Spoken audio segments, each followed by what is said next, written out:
Master minds commerce చదవాలనుకునే 10th inter విద్యార్థుల తొలి ఎంపిక. నమస్తే, వెల్కమ్ టు సుమన్ టీవీ. కుప్పంలో మొన్న ఒక దారుణ ఘటన చోటు చేసుకుంది.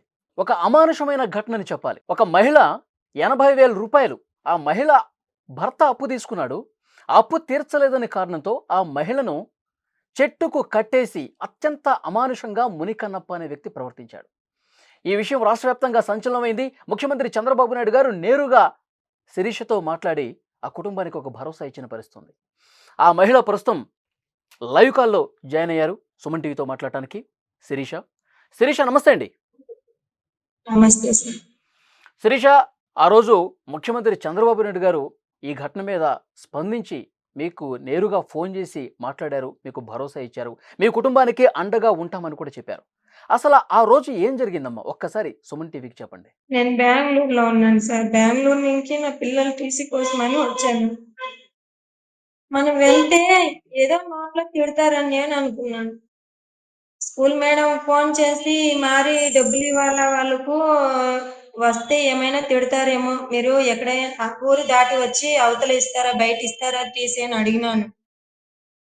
వీళ్ళు ముందే పోయి ఆ పాప ఇప్పుడే రావాలి, ఈ స్కూల్లోనే టీసీ తీసుకోవాలి అని చెప్పుండారు, బెదిరించిండారు మేడం. మేడం ఫోన్ చేసి 12 గంటకి సరే మేడం నేనే వస్తాను, మీకు ఇబ్బందిగా ఉంటే నా నుంచి ఇంకొకరు బాధపడను, నాకు అది ఇష్టం లేదు సార్ నా మనసుకు. నేనే వెళ్ళినాను. ఇలా చేస్తారని నాకు తెలియదు, ఏదో నోటితో అడుగుతారు అని నేను కన్నప్ప అనుకున్నాను. కుటుంబమే మిమ్మల్ని ఇక్కడ టీసీ అని చెప్పి పిలిపించారా మిమ్మల్ని? లేదు, నేను టీసీ తీసుకొని నేనే వెళ్తానని మేడం బ్లాక్ మెయిల్ చేసిండారు. ఓకే. టీసీ తీసుకోవడానికి ఆ పాపే రావాలి, ఎవరో ఆ పాప తరపున ఎవరో ఒకరు వస్తారు, లేదు తల్లి తండ్రే రావాలని చెప్పు అని చెప్పి మేడంని బ్లాక్ మెయిల్ చేసి ఉండారు. తర్వాత తెలిసింది, తర్వాతే కూర్చొని ఉండారు, పిల్లలు చెప్తా ఉండారు. అక్కడ మహిళా సంఘం నడుస్తుంది, స్కూల్ దగ్గరే మహిళా సంఘం నడుస్తుంది, ఆ సంఘంలో నేను ఉన్నాను. సంఘం వస్తే ఇచ్చేస్తానని నేను చెప్తానే వినలేదు. టీసీ చింపడానికి చేసి నా 2 చేతులేసి నా పిల్లల లైఫ్, నా పిల్లల భవిష్యత్తు చింపకండి టీసీ, నేను దానికోసం ఇంత సాహసం చేశానని చెప్పాను, వినలేదు. ఆ శారీని అంతా పట్టి లాగి రోడ్లో అసింగా ఈడ్చుకొచ్చి చెట్టుకు కట్టేశారు. వచ్చిపోయే వాళ్ళంతా చూసుకుని వెళ్ళినారు. ఎవరు కానీ ఇంత దారుణం చేయకండి, ఇంత అరాచకం చేయకండి ఎవరు చెప్పిన వాళ్ళు లేదు. ఎవరైనా చెప్తే ఒక నెల అయినా కూడా విడిచేదే లేదు, మా డబ్బులు మాకు కట్టేసి తీసుకెళ్ళండి కట్లు ఇప్పేస్తే అప్పుడు అట్లా అలా అన్నారు. ఓకే. అంటే మునికన్నప్ప ఫ్యామిలీ 80,000 రూపాయలు మీకు ఇచ్చారు. అప్పు తీర్చమని అడిగినప్పుడు మీరు తీరుస్తామని చెప్పారు. మీ భర్త గురించి కూడా ఆయన వచ్చిన తర్వాత ఇస్తామని చెప్పారు. అయినా గానీ వాళ్ళు అంత దుర్మార్గంగా ప్రవర్తించడానికి కారణం ఏంటి? కేవలం 80,000 రూపాయల కోసం అలా కట్టేస్తారా? అక్కడ చుట్టుపక్కల వాళ్ళు కూడా కొంతమంది మనుషులున్నారు. వాళ్ళు ఎందుకని ఆపలేకపోయారు? ఆపినా వాళ్ళు వినలేదా? ఏం జరిగింది?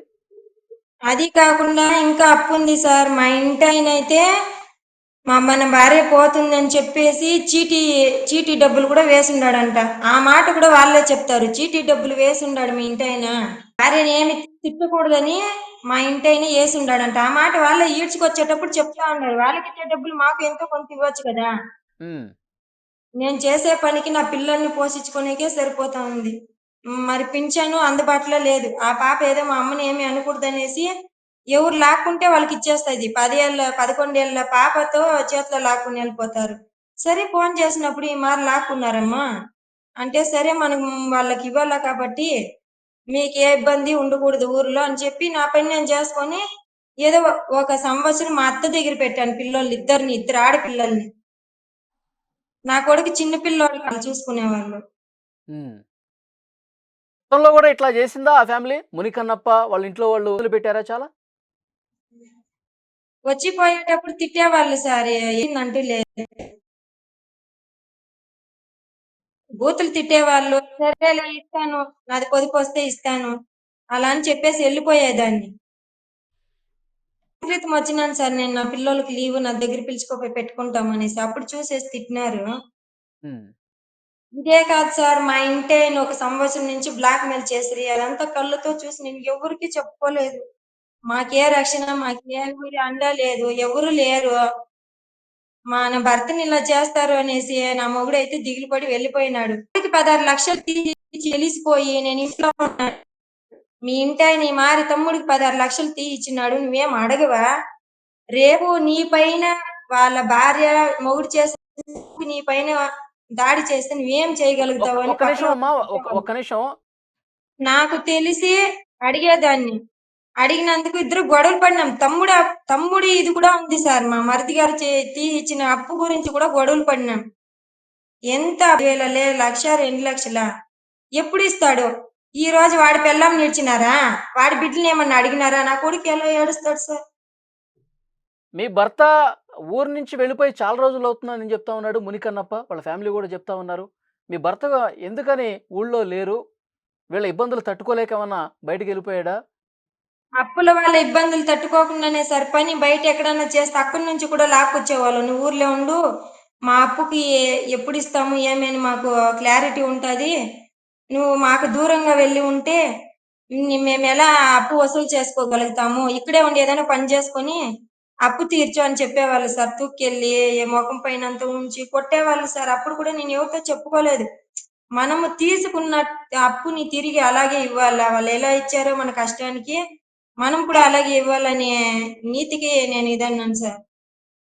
ఒకప్పుడు మా ఇంట్లో ఆయన బాగానే ఉండేవాడు సార్. జేసీపీ డ్రైవర్ గా పని చేసుకుని జేసీపీ కొనుక్కొని బానే ఉండేవాడు సార్. నమ్మకంగా డబ్బులు ఇచ్చేవాళ్ళు సార్. తర్వాత వడ్డీ కట్టలేక ఈ మారి అయిపోయింది సార్.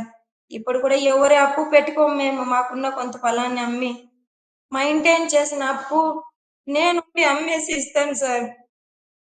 ఈ మాది దారుణంగా ప్రవర్తిస్తే మా పిల్లలకు తల్లిగా ఉండాలనే సార్ నేను ప్రాణంతో ఉన్నాను.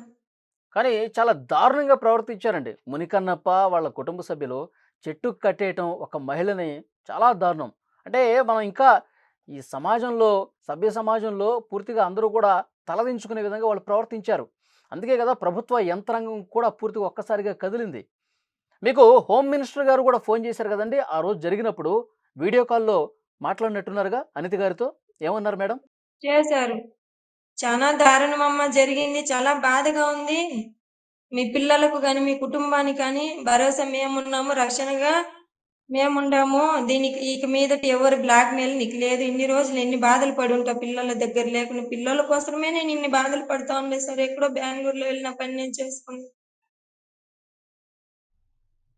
ఇప్పుడు కూడా నాకు హెల్త్ ప్రాబ్లమ్ కొద్దిగా ఉంది. నా పిల్లోళ్ళు స్కూలుకి పోవాలా? అక్కడ ఇక్కడ వదిలితే అలా ఇలా తిరుక్కొని వాళ్ళంతకు వాళ్ళు ఉండిపోతారు. నా పిల్లలు స్కూలుకి పోవాలా? జాయిన్ చేయాలనేసి నేనే డిశ్చార్జ్ అయ్యి వెళ్ళిపోయినాను సార్. ఎంతమంది అమ్మా పిల్లలు మీకు? సార్ పిల్లలు ఎంతమంది అమ్మా? ముగ్గురు పిల్లోళ్ళు సార్. ఇద్దరు ఆడపిల్లోళ్ళు. లాస్ట్ బాబు సార్. ఆ బాబే సార్ కూడా అలా ఏడుస్తున్నాడు. ఉమ్. అదే మిమ్మల్ని చెట్టుకు కట్టేసినప్పుడు ఓ పక్కకు కూర్చుని ఉన్నాడు చిన్న బాబు, మీ అబ్బాయి. ఎందుకు అమ్మని ఈ విధంగా చేస్తా ఉన్నారు, ఎందుకు ఇంత తాళ్ళతో కట్టేసి ఇంత ఘోరంగా బూతులు తిడుతూ కొడుతా ఉన్నారని చెప్పి ఆ బాబు కూడా పాపం అమ్మ ఏం తెలుసు అతనికి, పసి పసి వయసు. నా కొడుకు వెళ్ళి మా అమ్మని కట్టకండి అని నలుగురితోనూ చెప్తాడు. కాళ్ళు పట్టుకున్నాడు సార్. నా కాళ్ళు వచ్చి పట్టుకుంటాడు మా అమ్మ అనేసి ఏడుస్తాడు. లాగి నన్ను పట్టుకునేటప్పుడు లాగి రోడ్డుకేసినారు. కంటి దగ్గర తగిలింది సార్. ఉమ్. వీడియో చూసిన వాళ్ళందరూ కూడా ఒక్కసారిగా హృదయం కదిలించిందమ్మా. ఎందుకంటే ఆ చిన్న బాబు వద్దు మమ్మని అట్లా చేయొద్దు అన్నా కానీ కనికరం లేని ఆ మునికన్నప్ప వాళ్ళ కుటుంబం తాళ్లతో కట్టి చాలా దారుణంగా ప్రవర్తించింది. ముఖ్యమంత్రి చంద్రబాబు నాయుడు గారు ఈ విషయం తెలిసిన వెంటనే మీకు ఫోన్ చేశారమ్మా, మీతో మాట్లాడారు. ఏమన్నారు సార్? ఏమన్నారు ఒక్కసారి చెప్పండి. ఇక మీదట ఏ ఆడపిల్లకి ఇంత అరాచకం జరగకూడదు. అండగా నేనున్నాను. భరోసా ఇచ్చారు సార్. మా పిల్లలకు భవిష్యత్తుకు 5 లక్షలు చెక్కు కూడా ఇచ్చినారు. నాకు ఏ ప్రాబ్లం ఉన్నా వెంటనే ఫోన్ చేయమని చెప్పినారు. మనకు భరోసా ఇచ్చిన వాళ్ళందరికీ హెల్త్ ప్రాబ్లం ఏమన్నా ఉంటే ఇంకా కూడా ఉండమన్నారు. పిల్లోళ్ళ పేర్లో ఫిక్సెడ్ ఏదైనా నీ అవసరానికి ఎత్తుకుంటావన్నారు. నాకొద్దు. నా పిల్లల భవిష్యత్తే నాకు ముఖ్యం. నా లైఫ్ ఇలా అయిపోయింది. నా పిల్లల భవిష్యత్తు కోసమే ఫిక్సెడ్ కేసేయమన్నాను సార్ నేను. అదే మీకు ఆర్థిక సాయం కూడా చేస్తామని చెప్పారు మీకు. ఆర్థిక సాయం అయితే కావాలా నాకు. ఏదైనా పని చేసుకోవడానికి ఉమ్. నా గవర్నమెంట్ తరపున ఏదైనా ఆర్థిక సాయం నాకు పిల్లలు పోషించుకోవాలని. ఇది జరిగిన తర్వాత వెంటనే అధికారులు కూడా వేగంగానే స్పందించారు కదమ్మా, మీ దగ్గరికి అనిపిస్తుందా మీకు? సార్ వినిపిస్తా ఉంది. అదే అక్కడ స్థానికంగా ఉన్న మీ ఊర్లో ఉన్న అధికారులు కూడా వెంటనే మీ దగ్గరికి వచ్చి అసలు ఏం జరిగిందో తెలుసుకునే ప్రయత్నం చేశారు కదా, అధికారులు కూడా మాట్లాడారు ఎవ్వరు కదా మీతో? పట్టించుకోలేదు సార్. వచ్చి ఇంకా ఆమెను కట్టేయండి. ఆమెను వదలకండి. నెలైనా కూడా వదలకండి. ఆమె భర్త వస్తాడు. ఇలా కట్టేసి పెడితే ఆమె భర్త వస్తాడు. అప్పుడు వదలండి ఈమెని అని చెప్పేవాళ్ళే. నిలబడి చెప్పేవాళ్ళు ఆ ఊరి వాళ్ళే. పెద్ద మనుషులు. పెద్ద మనుషులంటే పెళ్ళయింది. ఆ మనిషి కూడా నాకు తెలుసు. నిలబడుకొని చెప్తానే ఉన్నాడు. అప్పుడు నేనన్నాను, మీ దగ్గర ఏమన్నా అప్పు అంటే, లేదు మీ మామ తీసుకెళ్లి తినేస్తాడు కదా, ఎంత బాధ అవుతుంది, ఉమ్. ఎప్పుడు ఇచ్చేది మీరు అనే ఇంకా కొంచెము ఎగతాళి చేస్తాడు సార్ ఆ మనుషుల్ని. ఓకే, ఇప్పుడు ఎక్కడ ఉన్నాడమ్మా మీ భర్త? మా భర్తకైతే తెలుసుంటది వచ్చేదానికి. సార్ సంవత్సరం నుంచి టార్చర్ సార్ ఇది. ఒక్కరో మొన్న పెట్టిన ప్రెజర్ అయితే కాదు.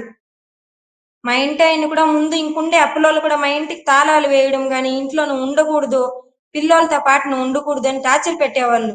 మా అత్తగారి దగ్గర పిల్లల్ని వదిలింటే మా అత్తగారిని కూడా టార్చర్ పెట్టేవాళ్ళు. నీ పిల్లల్ని నా దగ్గరికి విడువుకో, తోడుకొని వెళ్ళిపో, మీ పిల్లలు ఉండేదానికే కదా నాకు టార్చర్, మీరు చేసిన అప్పుకి నా కొడుకు తల్లిగా ఉన్నదానికే కదా అని ఆమె ఫోన్ చేసి నా దగ్గర ఏడ్చేది. ఈసారి లీవ్లు వచ్చే వరకు నువ్వు నీ దగ్గర పెట్టుకోమ్మా, నా బాధ ఇలా ఉంది, ఎక్కడ పనికి పోతే అక్కడ పిల్లల్ని పిలుచుకోపోయి నా పిల్లలు చదువు ఆపేస్తాను అలా అని అనేదాన్ని నేను. ఆమె పిల్లోళ్ళు అక్కడ ఉండే వరకు ఆమెకు టార్చరే. ఓకే, చాలా బ్లాక్ మెయిల్ చేసిండారు సార్. ఇప్పుడు కూడా వాళ్ళు ఏమైనా తగ్గిండారా సార్ ఆ ఊరి వాళ్ళు? లేదు, దీన్ని ఎలాగైనా చంపేలా, తన భర్త దొరికితే వాడిని కూడా ఏదో ప్లాన్ తో చేతికి మన్ను అంటకుండా చంపాలని కూడా మాట్లాడుకుంటా ఉన్నారు సార్. కక్ష పెట్టుకునే ఉన్నారు ఇంత జరిగిన తర్వాత కూడా. కక్ష అనేది జరుగుతానే ఉంది సార్. మరి ఈ విషయం చెప్పారా మీరు పోలీసులతో మాట్లాడినప్పుడు? పోలీసులు కూడా వచ్చారు కదా, మీతో మాట్లాడారు కదా? తెలుస్తా ఉంది. చేతికి మన్ను అంటుకోకుండా చంపాలని అంటా ఉండారు సార్ మా ఇంటాయన్ని. నన్ను ఎక్కడున్నా వెతికి పట్టుకోవాలనేసి. మా ఇంటాయనికి అయితే నా ప్రాణమే పోయింది, నా మానం మర్యాదే పోయింది, ఇంకా మనం ఎందుకు పోవాలా అని భయంతో ఉన్నారు. రావాలనే ఆశ ఉంది మా ఇంటాయనికి. మన భార్యకు జరిగిన అవమానానికి మన నుంచే కదా జరిగింది అని. ఒకప్పుడు మా ఇంటాయని బాగుండే వాళ్ళే సార్. నన్ను బాగా చూసుకునేవాళ్ళు. మా పిల్లలు పుట్టేంత వరకు మా పిల్లల్ని నన్ను కానీ బాగా చూసుకునేవాళ్ళు. మా పిల్లాడు ఒక సంవత్సరం ఇప్పుడు ఇంత జరిగింది కదమ్మా, ఇప్పుడు మీ భర్త మీ దగ్గరికి వస్తాడా? రోజు ఫోన్ లో మాట్లాడుతున్నారా మీరు? లేదు సార్, భయము. అంటే వాళ్ళు ఏమన్నా చేస్తారని ఇంకా భయంతోనే బయటే ఉండిపోతున్నారు, మీ దగ్గర రావట్లేదు. ఓకే, కానీ అలా భయం వద్దని చెప్పండి అమ్మా, ఎందుకంటే ప్రభుత్వమే మీకు అండగా ఉంది. ముఖ్యమంత్రి చంద్రబాబు నాయుడు గారు మీతో మాట్లాడారు, మేము అండగా ఉంటామని చెప్పారు, మీ పిల్లల్ని చదివిస్తామన్నారు, ఆర్థిక సాయం చేస్తామన్నారు. హోంమంత్రి గారు కూడా మాట్లాడారు, అనిత గారు. తర్వాత అక్కడ ఉన్న పోలీసులు అధికారులంతా కూడా, ప్రభుత్వం అంతా మీతో ఉంది, మీకు భయపడాల్సిన పని లేదు, మీరు ధైర్యంగా రండి, మీ ఊరికి వెళ్ళండి. ఎప్పటికైనా కానీ మా ఇంటి ఆయన వస్తే ఇప్పుడు కూడా డ్రైవింగ్కే వెళ్ళి నీ చేత ఆయన పని చేసి చీటీలు ఉన్నాయి కదా కట్టాల్సింది, అది 10 మంది కష్టం సార్, కట్టాలని చెప్తాను సార్. ఇచ్చే వాళ్ళకి ఏదో కొంత ఇల్లు ఉంది కదా కట్టుకొని అన్న ఇల్లు మున్సిపాలిటీ తరఫున నాకు కాలనీ ఇల్లు వచ్చింది సార్. మాకు ముందు ఇల్లు అది ఉండేది లేదు, రేకుల ఇంట్లో ఉండేవాళ్ళం. మా పిల్లల కోసము కాలనీ ఇల్లు వచ్చింది, కట్టుకున్నాము. దాన్ని అమ్మేసి మా డబ్బులు మాకు ఇయ్యని ప్రెజర్ చేసేవాళ్ళు. మనకు ఉండడానికి నీడ ఉంటే ఎక్కడైనా కానీ ఉండి ఎన్ని అది అమ్మేసేయండి ఇచ్చేసేయండి అంటానికి ఏమన్నా రాజకీయ కారణాలు ఏమన్నా ఉన్నాయమ్మా? వాళ్ళు ఏం లేదు సార్, డబ్బుల పరంగానే సార్, ఏ కుట్ర లేదు. ఇచ్చిన డబ్బు తిరిగి ఇవ్వడానికి ప్రెజర్, అంతే. పార్టీలు ఏదన్నా పార్టీలు గొడవలు అట్లా ఏమన్నా చూపిస్తున్నారా? అదైతే లేదు సార్, అదైతే లేదు. ఏ పార్టీలు గొడవలు లేదు. మన డబ్బులు వసూలు చేసుకునే అహంతో వాళ్ళు ఈ పని చేస్తున్నారు సార్. పార్టీ తరపున అయితే లేదు సార్. ఓకే, మీరు ధైర్యంగా ఉండండి, మీ భర్తకు కూడా చెప్పండి, మనం ధైర్యంగా ఉందా, మనకు ప్రభుత్వం అండగా ఉంది, ముఖ్యమంత్రి గారే మనకు అండగా ఉన్నారు, మనకు ఆర్థిక సాయం కూడా చేస్తూ ఉన్నారు, మనం భయపడాల్సిన పని లేదు ఎవరికి, మనం హ్యాపీగా మన ఊళ్ళో మనం ఉందామని చెప్పి పిలవండి. మీ భర్తని కలిసి ఉండండి. ప్రభుత్వం అండగా ఉంది, ముఖ్యమంత్రి చంద్రబాబు నాయుడు గారు మళ్ళీ మళ్ళీ చెప్పారు. అదే సుమన్ టీవీ కూడా మీకు అండగా ఉంటుందని చెప్తున్నాము. సో డెఫినెట్గా మీరు భయపడొద్దు, హ్యాపీగా మీ పిల్లల్ని చదివించండి, ధైర్యంగా మీ ఊళ్ళో మీరు ఉండండి. సరేనమ్మా, thank you very much. Um.